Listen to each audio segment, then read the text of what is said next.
बिस्मिल्लाहिर्रहमानिर्रहीम इय्याका नअब्दु व इय्याका नस्तईन। अस्सलाम वालेकुम टू ऑल।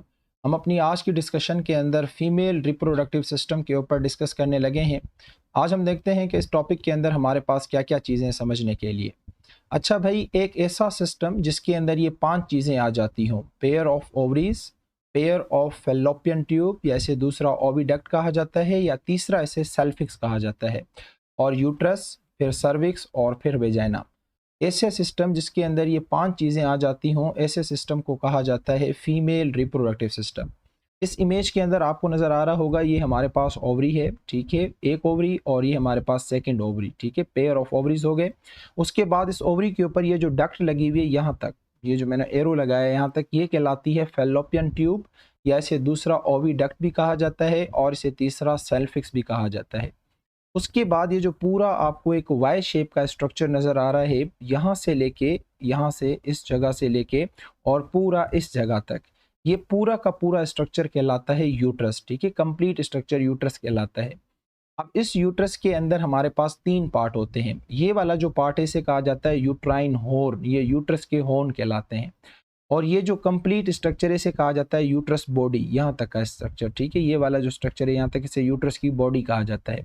और ये जो तीसरा पार्ट आप देख रहे हैं सर्विक्स, ये भी यूट्रस का पार्ट ही कंसीडर किया जाता है, लेकिन इसका नाम क्या है, सर्विक्स, ठीक है। और ये जो लास्ट वाली ओपनिंग आपको नज़र आ रही है, ये वाली ओपनिंग जो कि स्पर्म को रिसीव करने के लिए या फिर बच्चे की डिलीवरी के लिए, फिटस की डिलीवरी के लिए इस्तेमाल होती है, इसे क्या कहा जाता है, वेजाइना कहा जाता है, ठीक। तो ये हमारे पास एक फीमेल रिप्रोडक्टिव सिस्टम के पार्ट होते हैं। अब हम नंबर वाइज जो है वो इन पार्ट्स के ऊपर डिस्कस करते हैं और हम देखते हैं कि इनका क्या काम है। पहले हम कोशिश करते हैं कि ऐसी इमेज के अंदर ही हम इस टॉपिक को समझने की कोशिश करें, फिर जो थ्योरी लिखी है वो मैं आप लोगों को समझा दूंगा। भाई, जिस तरह से हमने ह्यूमन के बारे में कहा था कि जो टेस्टिस हैं वो मेल रिप्रोडक्टिव ऑर्गन कहलाते हैं, मेन, इसी तरह से फीमेल के अगर हम मेन रिप्रोडक्टिव ऑर्गन की बात करें तो वो होती हैं ओवरीज। भाई क्यों ओवरीज होती हैं, क्योंकि ओवरीज के अंदर जो है वो स्पर्म की प्रोडक्शन होती है। तो यहाँ पे जो मैं ग्रीन पेन से बना रहा हूँ, ये क्या है, ये ओवम है, ठीक है। अब ये ओवम की प्रोडक्शन किस तरह से हो रही है, ये मैं oogenesis के अंदर पढ़ा चुका हूँ आप लोगों को अच्छे तरीके से। अब कौन कौन से हार्मोन इन्वॉल्व होते हैं इसके ऊपर थोड़ी सी मैं ज़रूर डिस्कस करूँगा जब मैं मेंस्ट्रुअल साइकिल के ऊपर डिस्कस करूँगा। बहरहाल, ओवरी के अंदर जो है वो oogenesis होती है। oogenesis का मतलब मैं आप लोगों को ऑलरेडी बता चुका हूँ, इसका मतलब होता है फॉर्मेशन ऑफ दी ओवम, यानी ओवम का बनना, ये oogenesis कहलाता है। कैसे होती है इसके ऊपर भी हम डिटेल डिस्कस कर चुके हैं। अच्छा, जैसे ओवरी के अंदर ओवम बन जाता है तो ये ओवम क्या करता है, ओवरी से निकल के एक डक्ट में आता है, और इस डक्ट को क्या कहा जाता है, फैलोपियन ट्यूब, ओविडक्ट या सेल्फिक्स कहा जाता है। अच्छा, अब ये जो ओविडक्ट है, इतनी बड़ी जो आपको डक्ट नज़र आ रही है, इस डक्ट के होते हैं टोटल 3 हिस्से। एक हिस्सा ये सबसे शुरू वाला आपको नज़र आ रहा होगा, दूसरा हिस्सा ये बीच वाला, ठीक है, ये सेंटर वाला, ये हो गया पार्ट 2, और ये हो गया पार्ट 1, और यहाँ तक का जो हिस्सा है ये कहलाता है पार्ट 3। तो यानी कि यहाँ पे आपको इस ओविडक्ट के, इस सेल्फिक्स के, इस फैलोपियन ट्यूब के कितने पार्ट नज़र आ रहे हैं, 3 पार्ट नज़र आ रहे हैं। भाई, जो सबसे पहला पार्ट है इसे कहा जाता है इनफंडिब्यूलम, थ्योरी में लिखा हुआ है। जो सेकंड पार्ट है उसे कहा जाता है एम्प्यूला, और जो थर्ड पार्ट है इसे कहा जाता है इस्थमस। तो टोटल ओविडक्ट के कितने पार्ट होते हैं, 3 पार्ट। सबसे पहले पहले जो ओवरी के साथ कनेक्टेड होता है इसे कहा जाता है इनफंडिब्यूलम, दूसरा जो है उसे कहा जाता है एम्प्यूला, और जो तीसरा पार्ट है इसे कहा जाता है इस्थमस, ठीक है। तो ये 3 पार्ट होते हैं ओविडक्ट के। सबसे पहले पहले जो ओवम को पार्ट रिसीव करता है उसे कहा जाता है इनफंडिब्यूलम। तो याद रखना, अगर आपसे पूछा जाए कि ओवरी से जब ओवम निकलता है तो उसे ओविडक्ट तो रिसीव करती है, लेकिन ओविडक्ट का कौन सा पार्ट, तो आप कहेंगे इनफंडिब्यूलम। फिर इनफंडिब्यूलम के अंदर यहाँ पे देखें ये ओवम आ गया, मैं इसको दोबारा से ग्रीन पेन से बनाता हूँ। तो भाई ये देखें ओविडक्ट के अंदर जो है यहाँ तक ओवम पहुँच गया, ठीक।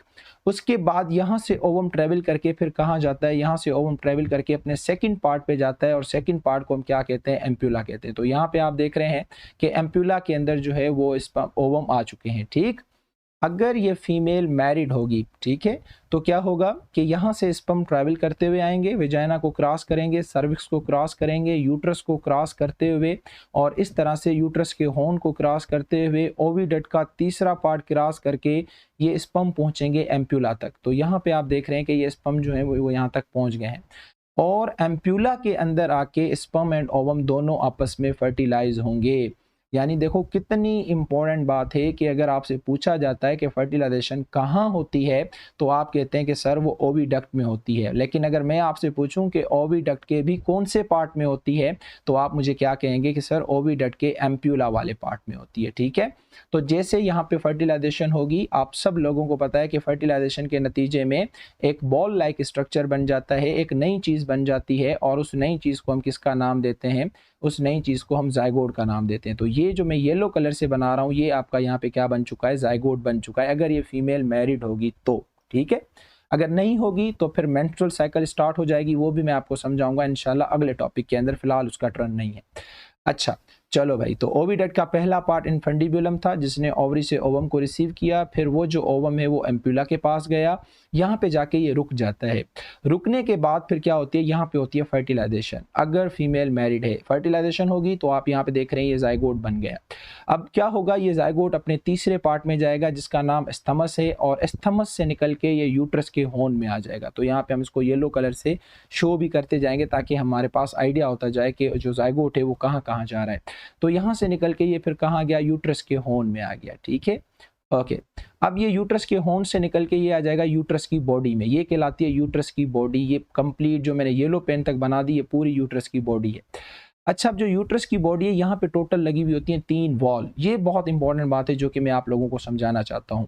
सबसे बाहर वाली वॉल ये वाली वॉल है, ठीक है, और उसके बाद फिर ये बीच वाली वॉल है, उसके बाद फिर ये सबसे अंदर वाली वॉल है। तो यूट्रस की टोटल होती है 3 वॉल, ये 3 आपको नजर आ रही होंगी। जो सबसे बाहर वाली वॉल है यानी जो ये वाली वॉल है इसे कहा जाता है सीरोजा, ठीक है, और जो बीच वाली वॉल है इसे कहा जाता है मायोमेट्रियम, जो कि स्मूथ मसल्स की बनी हुई होती है। मैं चैप्टर नंबर 2 में मसल्स की टाइप मैंने पढ़वाई थी ना आप लोगों को, skeletal muscle, smooth muscle, cardiac muscle. तो ये वाले बीच वाली जो आपको लेयर ये नजर आ रही है, कंप्लीट जो लेयर आपको नजर आ रही है, इसे कहा जाता है मायोमेट्रियम। और ये जो बाहर वाली यूट्रस की लेयर नजर आ रही है इसे कहा जाता है सीरोजा।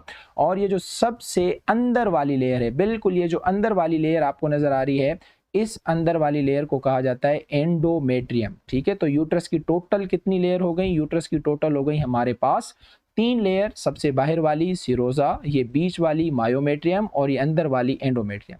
तो जब ऊपर से जाइगोट आएगा जो कि आपको आता हुआ नजर आ रहा है, ये जाइगोट आएगा तो ये सीरोजा के पास तो नहीं जाएगा, ये मायोमेट्रियम के पास तो नहीं जाएगा, ये क्या होगा, यूट्रस की इस अंदर वाली वाल के साथ, जिसे क्या कहा जाता है, एंडोमेट्रियम कहा जाता है, इस वाल के साथ क्या हो जाएगा, अटैच हो जाएगा। इस वाल के साथ जैसे अटैच होगा तो प्रेगनेंसी स्टार्ट हो जाएगी, प्रेगनेंसी का पीरियड स्टार्ट हो जाएगा। 9 महीने 10 दिन तक ये जाइगोट यहाँ पे डेवलप करता रहेगा, ये बच्चा इसी वाल के अंदर बनता रहेगा, सही है। फिर उसके बाद क्या होगा, जैसे 9 महीने 10 दिन पूरे होंगे तो ये जो बीच वाली लेयर है जिसका नाम मायोमेट्रियम है, जिसके अंदर स्मूथ मसल्स हैं, ये मसल्स कॉन्ट्रैक्ट होंगे। कैसे कॉन्ट्रैक्ट होंगे, कौन करवाएगा, हमारा एक पूरा अलग डिलीवरी बर्थ का टॉपिक है, उसमें सब समझा दूंगा। जैसे ये कॉन्ट्रैक्ट करेंगे तो क्या होगा, ये बच्चा यहाँ से आएगा, फीटस यहाँ से आएगा, ये सर्विक्स से होता हुआ, वेजाइना से होता हुआ फीमेल की बॉडी से बाहर चला जाएगा। ये नॉर्मल केस हो गया, ठीक है हमारे पास। तो यानी कि यूट्रस के बारे में आपने क्या क्या सीखा, यूट्रस के बारे में आपने सीखा कि इसके 3 पार्ट होते हैं। एक होता है इसका हॉर्न, ठीक है, यूट्राइन हॉर्न, दूसरी इसकी बॉडी होती है, और तीसरा सर्विक्स होता है। जो यूट्रस की बॉडी होती है उसकी 3 लेयर होती हैं, सबसे बाहर वाली सीरोजा, सबसे मिडल वाली मायोमेट्रियम, सबसे अंदर वाली एंडोमेट्रियम। जो जाइगोट आके एंडोमेट्रियम के साथ लगता है, यूट्रस की अंदर वाली वाल के साथ आके लगता है, तो आपने याद रखना है इस प्रोसेस को कहा जाता है इम्प्लांटेशन। ठीक है, ये मैं आगे चल के दोबारा से भी पढ़ाऊंगा तो परेशान होने की जरूरत नहीं है। तो अगर आपसे पूछे कोई इम्प्लांटेशन कहाँ पे होती है तो आप क्या कहोगे, सीरोजा में होती है, मायोमेट्रियम में होती है, या फिर एंडोमेट्रियम में होती है। तो इम्प्लांटेशन होती है एंडोमेट्रियम के अंदर, सही है, ओके। ये वाला पार्ट भी क्लियर हो गया। नेक्स्ट हमारे पास जो पार्ट है वो है सर्विक्स। भाई सर्विक्स आपको क्या क्या काम करता हुआ यहाँ पे नजर आ रहा है, भाई जो भी चीज यूट्रस से वेजाइना की तरफ आएगी या वेजाइना से यूट्रस की तरफ जाएगी तो किसको क्रॉस करेगी, सर्विक्स को। तो सर्विक्स एक किस्म का हो गया बैरियर। तो सर्विक्स किसकी तरह काम करेगा भाई, एक बैरियर की तरह काम करेगा जो कि वेजाइना और यूट्रस के बीच में होता है। जो भी चीज़ वेजाइना से यूट्रस की तरफ जाएगी सर्विक्स से पूछ के जाएगी, जो भी चीज़ यूट्रस से वेजाइना की तरफ आएगी सर्विक्स से पूछ के आएगी। लास्ट जो है वो हमारे पास क्या है, वेजाइना है। ये फीमेल का कॉप्युलेटरी ऑर्गन होता है। मैंने पीछे बताया आपको मेल रिप्रोडक्टिव सिस्टम के अंदर कॉपुलेटरी ऑर्गन वो यानी जो कि मैटिंग के टाइम पे इस्तेमाल हो, जहाँ से मेल जो है वो स्पर्म को फीमेल की बॉडी में क्या करता है, इंजेक्ट करता है। वेजाइना के दो ही काम होते हैं, एक काम होता है स्पर्म को रिसीव करना, दूसरा काम होता है फीटस की डिलीवरी करवाना। मुझे उम्मीद है कि फीमेल रिप्रोडक्टिव सिस्टम आप लोगों को बहुत अच्छे तरीके से समझ आ गया होगा। एक बार मैं इसकी थ्योरी भी आप लोगों को पढ़वा देता हूँ जो कि बुक के अंदर लिखी हुई है, वही बातें हैं जो मैंने पढ़ाई हैं आप लोगों को। भाई ओवरीज के बारे में मैंने बताया कि ये पेयर में होती हैं और फीमेल का जो है ये मेन रिप्रोडक्टिव ऑर्गन कंसीडर किए जाती हैं। क्यों? क्योंकि ओवरी वो जगह होती है जहाँ पे ओवम बनता भी है, मैच्योर भी होता है, जिसे हम oogenesis कहते हैं, मुख्तलिफ हार्मोन्स की मदद से, जो कि हमारा अगला ही टॉपिक है। उसके बाद आपकी ओविडक्ट है। मैंने बताया कि ओविडक्ट को फेलोपियन ट्यूब भी कहा जाता है या सेल्फिक्स भी कहा जाता है।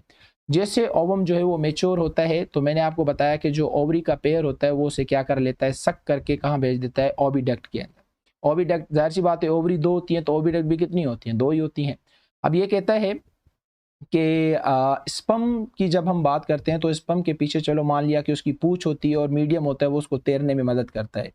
अब अगर आपसे सवाल पूछा जाए कि ये प्योर ओवम है, अब ये ओवम ओवरी से मूव करके ओविडक्ट में कैसे जाएगा, ओविडक्ट से मूव करके यूट्रस में कैसे जाएगा, इसके पास तो टेल भी नहीं है ना, सोचने वाली बात है। तो ओविडक्ट के ऊपर अगर आपने गौर से देखा हो तो ये जो आपको उंगलियों की तरह स्ट्रक्चर नजर आ रहे हैं, गौर से देखो ये उंगलियों की तरह, इन स्ट्रक्चर को कहा जाता है फिम्बरी। क्या कहा जाता है इनको? फिम्बरी कहा जाता है। ये स्ट्रक्चर वो स्ट्रक्चर होते हैं जो ओवम को ओवरी से निकाल के ओविडक्ट में लाने में हेल्प करते हैं। इनको कहा जाता है फिम्बरी। जब ओविडक्ट के अंदर ओवम आ जाता है तो फिर ओविडक्ट के अंदर कुछ हेयर लाइक स्ट्रक्चर मौजूद होते हैं, छोटे छोटे से, जिस तरह से मैं बना रहा हूँ, इन्हें कहा जाता है सीलिया। फिर इन सीलिया की मदद से ओवम को आगे क्या किया जाता है, धक्का दिया जाता है। तो यही बात थोड़ी सी नई लिखी हुई है। ये कहता है the movement of ovum occurs by the fimbriae. मैंने आपको दिखाया जो कि फिंगर की तरह प्रोजेक्शन होती हैं ओवरी के ऊपर, आप लोगों ने खुद देखी। फिर ओविडक्ट के अंदर जो है वो सीलिया, छोटे छोटे से बालों की तरह स्ट्रक्चर लगे हुए होते हैं जो कि फर्दर मूवमेंट में ओवम की में मदद करते हैं। मैंने बताया कि ओविडक्ट के टोटल कितने पार्ट होते हैं, 3 पार्ट होते हैं। सबसे जो पहला पार्ट है जहाँ पे ओविडक्ट खुलती है उसे इन्फंडिब्यूलम कहा जाता है, जो कि ओवरी के साथ अटैच होता है। दूसरा मैंने बताया कि एम्प्यूला होता है, ये वो जगह होती है जहाँ पे फर्टिलाइजेशन का प्रोसेस होता है। बहुत इंपॉर्टेंट बात है, बहुत ज़्यादा। और जो लास्ट हमारे पास पार्ट था वो क्या था, एस्थमस था। अगर फर्टिलाइजेशन होगी तो जायगोट इसी पार्ट को ट्रैवल करके, ओविडक्ट के इसी पार्ट को ट्रैवल करके आगे यूट्रस में जाएगा। फिर हमारे पास क्या था भाई, फिर हमारे पास यूट्रस था। मैंने कहा कि जब फर्टिलाइजेशन हो जाती है तो ओवम एक वाई शेप के स्ट्रक्चर के साथ जाके अटैच हो जाता है, जिसे यूट्रस कहा जाता है। भाई यूट्रस को दूसरा वोम्ब कहा जाता है, आप सारे याद रखना, WOMB वोम्ब। या यूट्रस को जो तीसरा है वो मेट्रियम कहा जाता है, METRIUM। ये बातें याद रखना, बहुत इंपॉर्टेंट है, उसे मेट्रियम कहा जाता है। तो मैं क्या बता रहा था, हाँ, कि जब ओवम वाई शेप स्ट्रक्चर के अंदर आता है यूट्रस के अंदर तो उसे मेट्रियम भी कहा जाता है, वोम भी कहा जाता है। और यूट्रस वो जगह होती है जहाँ पे पूरा बच्चा अच्छे तरीके से डेवलप होता है, 9 महीने 10 दिन तक वहीं पे रहता है। यूट्रस की टोटल कितनी लेयर बताएं, 3। सबसे बाहर वाली उसे सीरोजा या पेरीमेट्रियम कहा जाता है, बीच वाली को मायोमेट्रियम कहा जाता है, सबसे अंदर वाली को एंडोमेट्रियम कहा जाता है। और मैंने बताया कि बच्चा इस वाल के साथ नहीं लगेगा, इस वाल के साथ नहीं लगेगा, किसके साथ लगेगा, एंडोमेट्रियम के साथ लगेगा। इससे कहा जाता है इम्प्लांटेशन। आगे पढ़ेंगे। सेकंड जो हमारे पास यूट्रस का थर्ड पार्ट है उसे सर्विक्स कहा जाता है। It is the part of uterus, आप लोगों की आसानी के लिए मैंने लिख दिया है। Cervix is the barrier between vagina and uterus. मैंने बताया कि वेजाइना और यूट्रस के बीच में ये बैरियर है, जो भी चीज़ें पास करेंगी वो वेजाइना से इससे सर्विक्स से पास करती हुई यूट्रस तक पहुंचेंगी। तो स्पर्म जब यूट्रस से क्रॉस करते हुए ओविडक्ट तक जाते हैं तो किसको क्रॉस करके जाते हैं, सर्विक्स को क्रॉस करके जाते हैं। लास्ट जो हमारे पास पार्ट है वो है वेजाइना।